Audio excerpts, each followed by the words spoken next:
தன்னானா தன்னானா பாடுவே ராசா. இயக்குனர் மாரி செல்வராஜோட இயக்கத்துல பிளாக் பஸ்டர் ஹிட் கொடுத்த கர்ணனுக்கு அப்புறமா இப்போ எல்லாரும் ரொம்பவே ஈகரா வெயிட் பண்ணிட்டு இருக்கக்கூடிய ஒரு படம் தான் மாமன்னன். உதயநிதி அவர்களோட சேர்ந்து நம்ம வைகை புயல் வடிவேல் அவர்களும் இந்த படத்தில் ரொம்பவே முக்கியமான ரோலில் தான் நடிச்சிருக்காரு.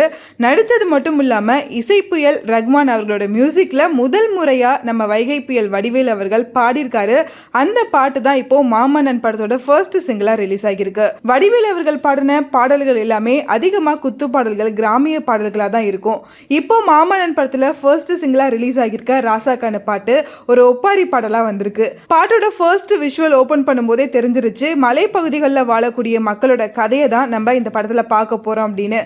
பாட்டோட வரிகளை கேட்கும் போதும் சரி, விஷுவலாக வரக்கூடிய குட்டி குட்டி கிளிம்ஸாக பார்க்கும்போதும் சரி, ஒரு சமுதாயத்தை சேர்ந்த மக்களோட கஷ்டத்தை தான் நமக்கு புரிய வைக்குது. டைரக்டர் மாரி செல்வராஜ் அவரோட இயக்கத்தில் வரக்கூடிய காட்சிகளுக்கு எந்தவித காம்ப்ரமைஸும் பண்ணாமல் ஃபுல் அண்ட் ஃபுல் மாரி செல்வராஜோட படமாக தான் உருவாக்குவார். பரியேறும் பெருமாள், கர்ணன் மாதிரியான படங்களை நமக்கு கொடுக்கும் போதே தெரிஞ்சிருக்கும் மாரி செல்வராஜ் அவர்களோட இயக்கம்னா அது இப்படி தான் இருக்கும் அப்படின்னு. சினிமா ரசிகர்கள் மாமன்னன் படத்துக்காக அந்த ஒரு எதிர்பார்ப்பில் தான் கண்டிப்பாக வெயிட் பண்ணிட்டு இருப்பாங்க. கர்ணன் படத்தில் வந்த மஞ்சானத்தி பாடல் ஒப்பாரி பாடலாக ஒரு தாக்கத்தை ஏற்படுத்துச்சு. இப்போ மாமன்னன் படத்தில் ராசாக்கண்ணு பாடல் அதை விட பல மடங்கு நமக்குள்ள தாக்கத்தை ஏற்படுத்தியிருக்குன்னே சொல்லலாம். வடிவேல் அவர்களோட குரலில் பல பாடல்களை கேட்டு நம்ம ரசிச்சிருந்தாலும் இப்போ இந்த ஒப்பாரி பாடலை கேட்கும்போது கண்டிப்பாக எல்லாருக்குமே அந்த குரலில் இருக்கக்கூடிய துக்கமும் ஏக்கமும் நமக்குள்ள ஒரு பாதிப்பை ஏற்படுத்துது. ஒரு கலைஞனோட திறமையை இயக்குனராக மாரி செல்வராஜ் அவர்கள் ரொம்பவே அழகாக வெளியில் கொண்டு வருவார். இன்னொரு பக்கம் இசை புயல் ரஹ்மான் அவர்கள், இவங்க ரெண்டு பேரும் சேர்ந்து நம்ம வடிவேலு அவர்களோட குரல் வழியா இப்படி ஒரு ஒப்பாரி பாடலை கொடுத்துருக்காங்க. இசை, இயக்கம், குரல் இது எல்லாத்துக்கும் உயிர் சேர்க்கிற விதமா ரொம்பவே ஆழமான வரிகளை யுகபாரதி அவர்கள் எழுதியிருக்காரு. மாமன்னன் படத்தோட ஃபர்ஸ்ட் சிங்கிளை லிரிக்கல் வீடியோவாக தான் ரிலீஸ் பண்ணியிருந்தாலுமே அங்கங்கே குட்டி குட்டி கிளிம்ஸா விஷுவலையும் நமக்கு காமிச்சிருந்தாங்க. அப்படி பார்க்கும்போது உதயநிதி அவர்களை இவ்வளோ நாளாக நம்ம ஒரு ஆக்டராக பார்த்துருந்தோம்.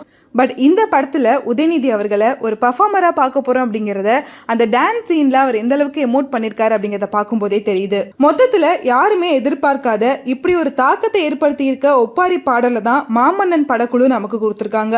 படத்தோட ஃபர்ஸ்ட் சிங்கிளே இந்த அளவுக்கு ஒரு தாக்கத்தை நம்ம மனசில் ஏற்படுத்தியிருக்கு அப்படின்னா கண்டிப்பாக இனிமேல் வரப்போகிற பாடல்களும் சரி, மாமன்னன் படமும் சரி எந்த அளவுக்கு இருக்க போகுது அப்படிங்கிற அந்த ஒரு எதிர்பார்ப்பு எனக்கு ரொம்பவே அதிகமாக இருக்குது. உங்களுக்கு இந்த பாடல் எந்த அளவுக்கு பிடிச்சிருக்கு, எந்த அளவுக்கு தாக்கத்தை ஏற்படுத்தி இருக்கு, படத்துக்கான எதிர்பார்ப்பு எந்த அளவுக்கு இருக்கு அப்படிங்கறத கமல் என் கூட ஷேர் பண்ணுங்க. அங்க போயிட்டு அப்படியே இம்ப்ரூவ் பண்ணுவாங்க டேரக்டர், இது நீங்க எக்ஸ்ட்ரா போடலாம் அந்த மாதிரி சொல்லுவாங்க. போட்டுட்டாங்க, டென்ஷன் ஆயிட்டேன், ஐயோ மறந்துட போறது. அதே திங்க் எனக்கு ஞாபகம்லாம் இருக்கும். எனக்கு ஆக்சுவலி மெமரி பவர் நல்லா தான் இருக்கும், எனக்கு எல்லா டைலாகும் ஞாபகம்லாம் இருக்கும். ஆனால் அதே ஐயோ தப்பு பண்ணிட போகிறேன், தப்பு நிறைய வாங்கிட்டேன், ஐயோ போச்சு ஆக்டிங்கே வரல, நம்ம தப்பாக சேர்ந்துட்டோம் இந்த இடத்துல, வரலை ஷவா. ஆனால் கோ ஆர்டிஸ்ட்லாம் ரொம்ப சப்போர்ட்டிவ், என்னை பேபி மாதிரி வச்சுருப்பாங்க செட்டில். ஷவா நல்லா பண்ணுறேன் ஷவா, சூப்பர் ஷவா, செம்ம ஷவா, அந்த மாதிரி மோட்டிவேட் பண்ணிட்டே இருப்பாங்க. நான் ஒழுங்காக பண்ணுறேன், நான் என்ன பண்ணேனே எனக்கு தெரியல, என் டென்ஷனாகவே இருக்குது, ஷவா க்யூட்டாக பண்ணுறேன், நல்லா பண்ணுறேன், அப்படியே பண்ணு வந்துடும் அப்படின்னு சொல்லிட்டு நல்லா மோட்டிவேட் பண்ணுவோம். இப்போ தாய் செல்வம் சார் ஒரு சிறந்த டைரக்டர். அவர்கிட்ட நிறையா திட்டு வாங்கியிருக்கலாம், நிறையா பாராட்டுகளும் வாங்கியிருக்கலாம் நம்ம பெஸ்ட்டாக பண்ணி. இப்போ அவர் இல்லாத அந்த ஒரு ஷூட்டிங் ஸ்பாட், அந்த ஒரு செட் எப்படி இருக்குது, ஸோ அவர் கூட ஒர்க் பண்ண எக்ஸ்பீரியன்ஸ் பற்றி சொல்ல முடியும்? ஸோ தாய் சார் வந்து Vijay TV like one of the best directors ever. அவர் வந்து இப்போது ஒரு சீனை வந்து ஆர்டிஸ்ட் கிட்டேருந்து வாங்கணும்ல, அந்த சீன் லைக் அவங்க அந்த மாதிரி பண்ண வைக்கணும். இப்போ சப்போஸ் அவங்க டைலாக் வச்சு பண்ணுறாங்க, அந்த மாதிரி எனக்கு வேணாம், பட் நம்ம எப்படி சேஞ்ச் பண்ணால் அது வந்து சீன் வந்து இன்னும் பெட்டராக இருக்குங்கிறது வந்து அவருக்கு ரொம்ப நல்லா தெரியும். இது திட்டுறதுன்னு சொல்கிறத விட it's like correcting, like how a teacher corrects student, அந்த மாதிரி தான் இருக்கும். திட்டு வாங்குறதுனால ஐயோ என்னை திட்டாரு அந்த மாதிரி யாருக்குமே இருக்கா செட்டில். ஏன்னா எல்லாருமே வந்து திட்டு வாங்கியிருப்பாங்க, பிரச்சனை இல்லை. பட் ஆனால் அவர் சொன்னதுக்கப்புறம் அந்த சீனை வந்து நம்ம பார்க்கும்போது இது இன்னும் இவ்வளோ டிஃப்ரென்ஸ் இருக்குது, அந்த அளவுக்கு ஹீ இஸ் ஏபிள் டு பிக்சரைஸில் ஃபுல்லாகவே மைண்டு தான். டைரக்ஷன் பொறுத்த வரைக்கும் அவங்க இப்படி இருக்கணும் அப்படி இருக்கணும், அந்த சேஞ்ச் பண்ணுறாங்கல்ல இந்த சீன்ஸ், அந்த அவுட்புட் வந்து அவ்வளோ சூப்பராக வர்றதுக்கு காரணமே வந்து தாய் சார் தான். என்னோட ஒரு லக்குன்னு நான் சொல்லுவேன். நான் வந்த இதுலேயே வந்து நான் தாய் சாருங்கிற மாதிரி ஒரு செம பெரிய டைரக்டரோட எனக்கு ஒர்க் பண்ண சான்ஸ் கிடச்சதே I am like very thankful for him. அந்த எக்ஸ்பீரியன்ஸஸ்லாம் வந்து throughout the lifetime தான். ஏன்னா அவர் சொல்கிற கரெக்ஷன் நம்ம இப்போ வரைக்கும் ஃபாலோ பண்ணல. ஒரு இப்போ எமோஷனல் சிங் போடுதுன்னா முன்னாடியே எல்லோரும் குவைட் ஆயிடுவாங்க. இது வந்து அந்த சொல்லி கொடுத்தாரு ஒரு கண்ணை மூடிட்டு அவர் சொல்றாரு, இது வந்து உன் வாழ்க்கையில நினச்ச ஏதாவது ஒரு கஷ்டமான இதை நினச்சிக்கோ, அது அது வந்து இப்போ எதுவுமே பண்ண முடியல அந்த மாதிரி. நம்ம அது மட்டும்தான் நம்ம மைண்டில் இருக்கும். அது கண்ணை திறக்கும் போது உங்களுக்கே உங்கள் ஃபேஸ் மாறிடும், அந்த எமோஷன் நீங்கள் போயிடுவீங்க. கேமராவில் வந்து அது வந்து தெரிஞ்சிடும், அது அவ்வளோ சூப்பராக. அதே மாதிரி கண்ணை மூடுங்க, கஷ்டமான சுச்சுவேஷனை நினச்சிக்கோங்க. ஐயா ஒழுங்காக இன்டர்வியூ பண்ணுங்க. ஏங்க இது வாங்க கஷ்டமான சுச்சுவேஷனு, ஏதாவது அழுகிற மாதிரி ஒரு கஷ்டமான சுச்சுவேஷன் நினச்சிக்கோங்க. அந்த சுச்சுவேஷன் என்னன்னு சொல்லுங்கள். அப்படி என்ன ஒரு கஷ்டமான சுச்சுவேஷன் நீங்கள் ஃபேஸ் பண்ணி வந்தீங்க? என்னைக்கு? அன்னைக்கா?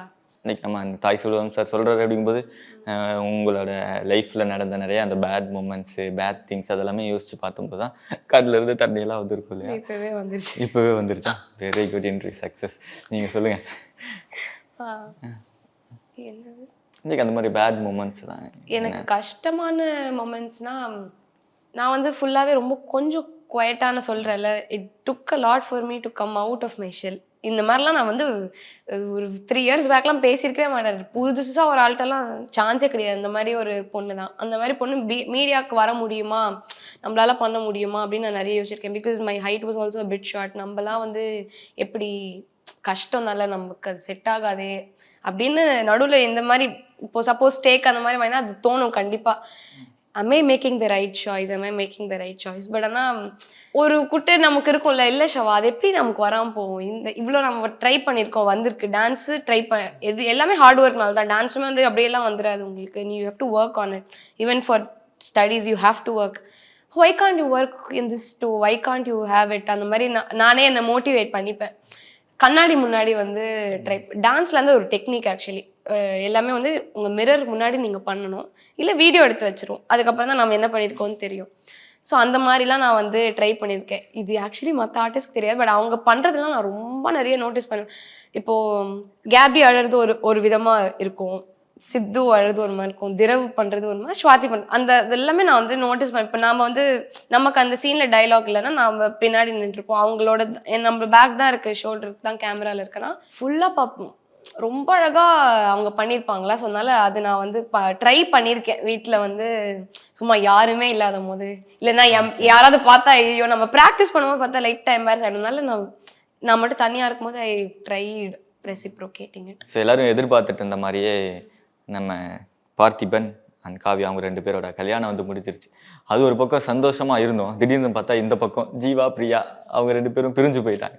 அவங்க 2 பேரும் ஒன்றும் சேர்ப்பாங்களா மாட்டாங்களா, அது ஒரு மாதிரி வருத்தமாக இருந்துச்சு எங்களுக்கு. ஆமாம் ஆக்சுவலி. ஆனால் அந்த பிரியா கேரக்டரோட டெவலப்மெண்ட் வந்து சூப்பராக காட்டியிருந்தாங்களே. இவனால எல்லாத்தையுமே அட்ஜஸ்ட் பண்ணிட்டு போயிருந்தா. பட் இப்போ வந்து அவள் வந்து அவளோட தாட்டுங்கிறது இந்த எபிசோட்ஸில் தான் வந்து நல்லா தெரியுது. அவளோட கேரக்டர் டெவலப்மெண்ட் வந்து சூப்பராக வந்து காட்டியிருந்தாங்க. ஓகே, பார்க்கும்போது எனக்கே வந்து அச்சோ அப்படின்னு தான் இருந்தது, கஷ்டமாக தான் இருந்தது.